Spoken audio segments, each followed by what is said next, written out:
هتدفع ايه النهارده يا سوس؟ هدفع.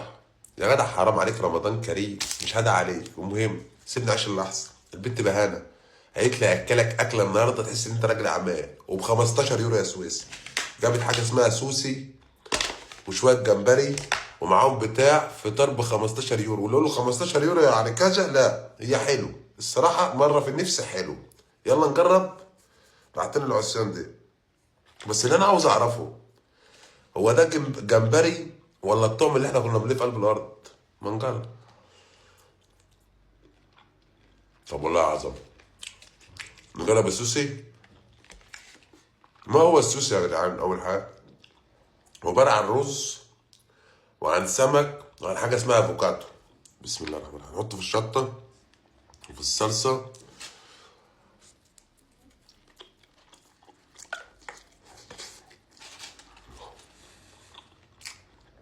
والله حلو.